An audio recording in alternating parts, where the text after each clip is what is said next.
اللہ الرحمن الرحیم۔ ننگے سر نماز ہو جاتی ہے، ننگے بدن بھی ہو جاتی ہے، سلوار ہو قمیص نہ ہو نماز تو پھر بھی ہو جاتی ہے۔ یہ مسئلہ کہیں نہیں ہے کہ ٹوپی ہو تو پھینک دو، یا اللہ نے کپڑا دیا ہو پھر بھی سر پہ نہ پہنو، یہ مسئلہ کسی حدیث میں نہیں ہے۔ اور ساری زندگی میرے مدنی پاک نے سر ننگے نماز نہیں پڑھی ماں سوائے احرام میں۔ ادھر تو کہتے ہو حضور جیسی نماز پڑھو، پتہ نہیں کیا ان کو تکلیف ہو جاتی ہے، ان کو نماز میں کھرک شروع ہو جاتی ہے، کھرک۔ کبھی رومال بنائیں گے، کبھی گھڑی نکال کے دیکھیں گے کہ کیا ٹائم ہو گیا، پتہ نہیں کون سی نماز ہے۔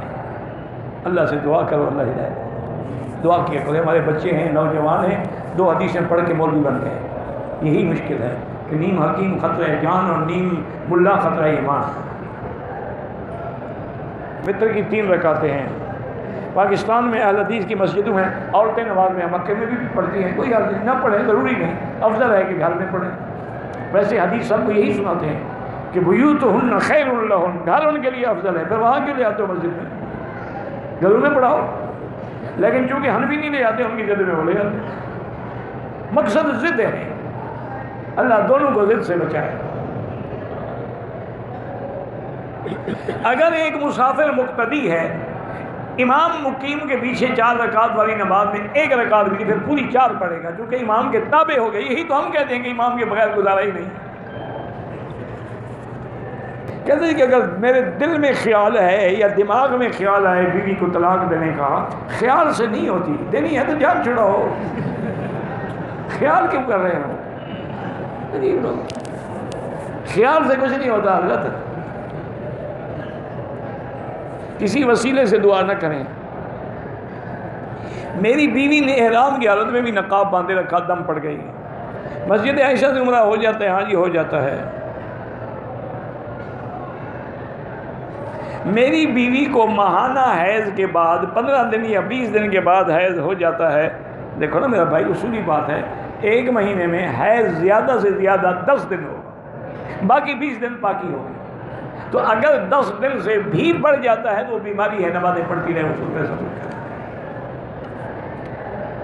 مرد اپنی ساس کو شہوت سے ہاتھ لگائے تو اس پہ بیٹے پر بیوی ہمیشہ کے لیے حرام ہوتی ہے، اور خود بھی توبہ کرے۔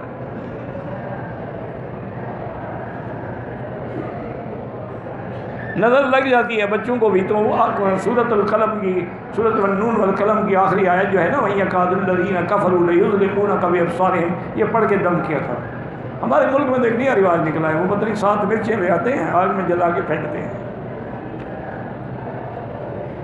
مجھے بھی ایک عورت نے کہا، یہ ابھی چند دنوں کی بات ہے، وہ جی میں نے آپ کی نظر اتارنی ہے، مرچیں بھی میں لے آئی ہوں۔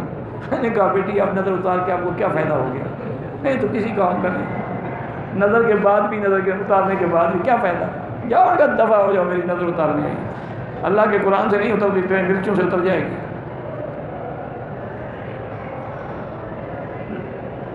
دل کا متوجہ اسلام کی طرف کیا جائے، اللہ توفیق دے۔ نماز کے دوران دل نہ لگے، ہمیں حکم کی تعمیل کرنی ہے، دل لگانے کا حکم تو نہیں ہے، نماز ادا کرنے کا حکم ہے۔ باقی نماز پڑھتے پڑھتے دل بھی لگ جائے گا۔ ہمارے ملک میں 12 ربیع الاول کو گھروں میں لائٹ لگاتے ہیں، لائٹ جھنڈے ہیں، سب بدعت ہے۔ اتنے پیسے جو ہے نا غریبوں کو دے دیا کرو، جتنے لائٹنگ پر اور جھنڈوں پر اور مٹھائی پر آتے ہوتے ہیں۔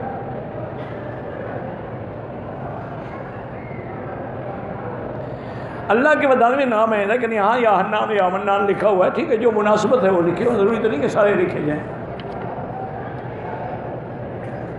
انڈیا کے علماء جو ہیں یہاں کے مولویوں کو کہتے ہیں غیر مقلد ہیں، وہ ٹھیک کہتے ہوں گے، آپ جانیں وہ جانیں، ہم تو جانتے ہیں کہ سارے فقہ حنبلی پہ عمل کرتے ہیں۔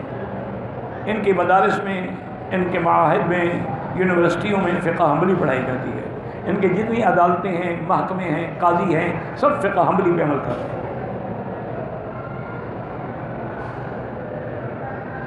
اللہ کے نبی نے یہ کہا کہ فلاں مولانا کی بات مانو، ہاں بالکل کہا کہ العلماء ورثۃ الانبیاء، عالم جو ہے میرے وارث ہیں۔ یہ بھی فرمایا کہ صحابہ جو ہیں میرے ستاروں کی مانند ہیں، جس کا دامن بھی پکڑ لو گے ہدایت پا جاؤ گے۔ کسی کے طفیل دعا نہ مانگا کریں، سیدھا مانگا کریں۔ مدینہ منورہ سے ہم آئے، احرام باندھ کے، رات ہو گئی، دیر سے سو گئے، صبح نہا کر کنگھی کر کے عورتوں نے طواف کے، کنگھی کرنے میں بال گرے ہیں تو دم پڑ گئی۔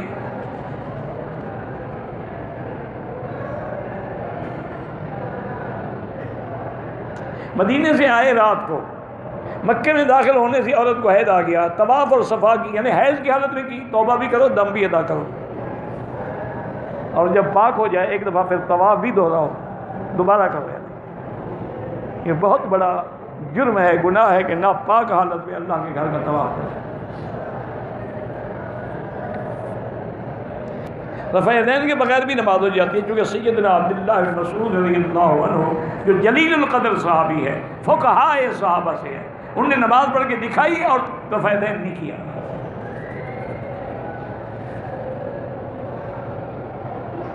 ہم نے احرام باندھا ہوا تھا، دروازے میں ہاتھ آ گیا تو کیا ہو گیا؟ کوئی دم نہیں، ہاتھ بھی تمہارا آیا، چوٹ بھی تمہیں لگی، دم بھی تمہیں پڑے۔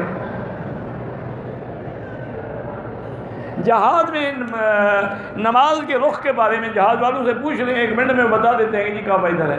آج کل تو مشکل ہی نہیں، کمپاس لگے ہوئے ہیں، آج کل تو آپ کے ٹیلی فون میں بھی ہاتھ لگائیں تو کعبے کی سمجھ آ جائے گی۔ آج کل کیا مسئلہ ہے؟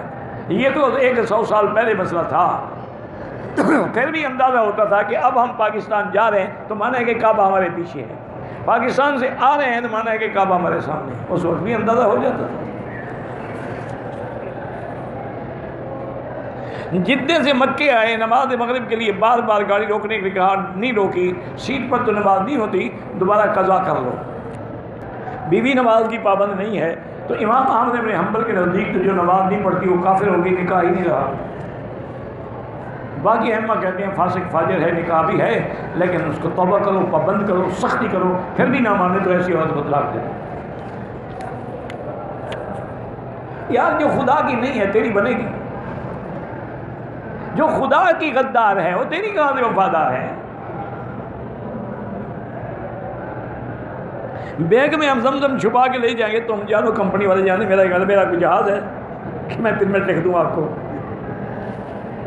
عصر کے بعد طواف کر کے نفل نہ پڑھیں، مغرب کے بعد پڑھیں۔ آج میں نے عمرہ کی حل کرایا، اگر پھر عمرہ کو پھر بھی حل کرائیں گے، بال ہوں یا نہ ہوں۔ حضور پاک نے 4 عمرے کیے ہیں، لیکن جب ایک بھی ہو جائے تو سب سنت ثابت ہو گئے۔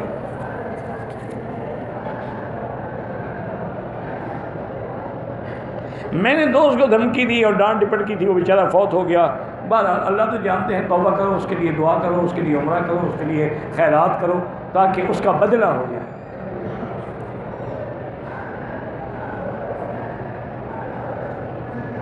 میں وکیل ہوں، اگر میں مظلوم کی مدد کے لیے وکالت کروں بالکل آپ کو اجر بھی ملے گا، ثواب بھی ہوگا اور رزق بھی ملے گا۔ معنی یہ ہے کہ ظالم کی مدد نہ کرو۔ عید میلاد النبی بدعت ہے۔